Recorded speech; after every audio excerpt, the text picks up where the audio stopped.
consequence of this assurance, and with full confidence in your capacity in zeal, I will now install you worshipful master of San Benito Lodge number 211 of Free and Accepted Masons of the State of California. Brother Master of Ceremonies,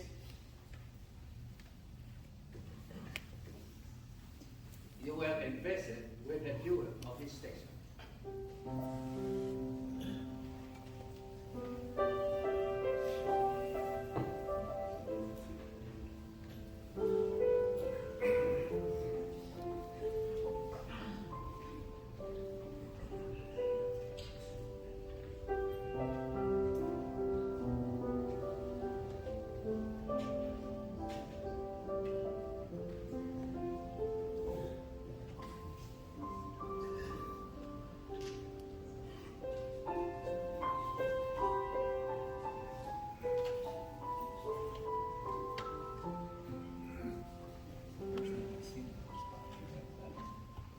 The square, my brother,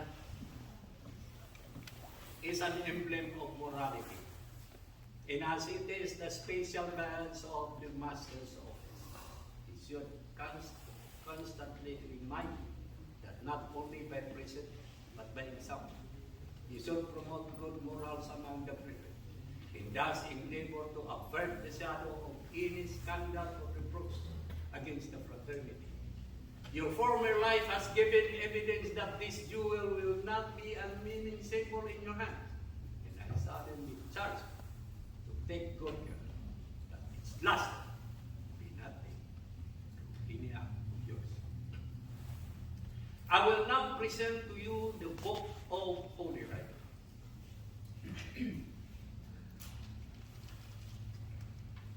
It is the great light in Masonry, and should ever be the great law of the brotherhood.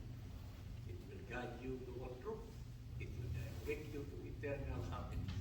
In unattempted regards of the divine precept it contains will ensure you success in the fulfillment of the duties which you are about to assume.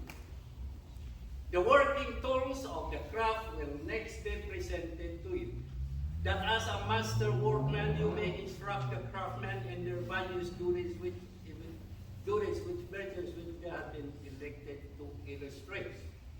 The square teaches us to regulate our every action and to let our conduct be governed by the principles of morality in virtue. The compass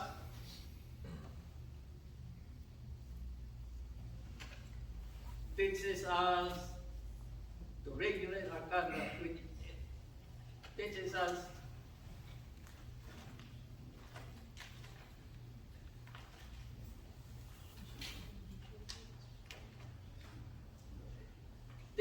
to limit our desires in every station and never to suffer our passions and our prejudices to become the master of our judgment.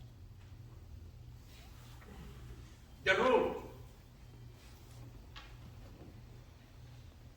directs the undivided discharge in all our doings, that we should press forward in the straight path of right and truth without inclining to the one hand or another in all our doings, having eternity in view.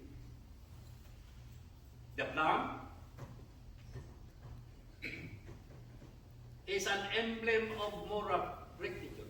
It teaches us to avoid all dissimulation and to pursue that honest and upright course in life, which will tend to our elevation in the higher realm of immortality. There are still other important things which you will receive in charge. This Book of Constitution, you are expectedly to search and from time to time to cause its content to be read in your lodge, that none may remain ignorant of the precept and enjoin or of ordinances which it promulgates. This book contains the bylaws of your lodge, and it will be your special duty to see carefully and punctually execute it.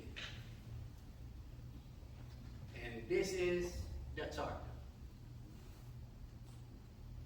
Under the authority of which your lodge is held, which you carefully preserve and duly transmitted to your successor in the master church. Brother Master of Ceremonies, you will conduct the master to his station in peace.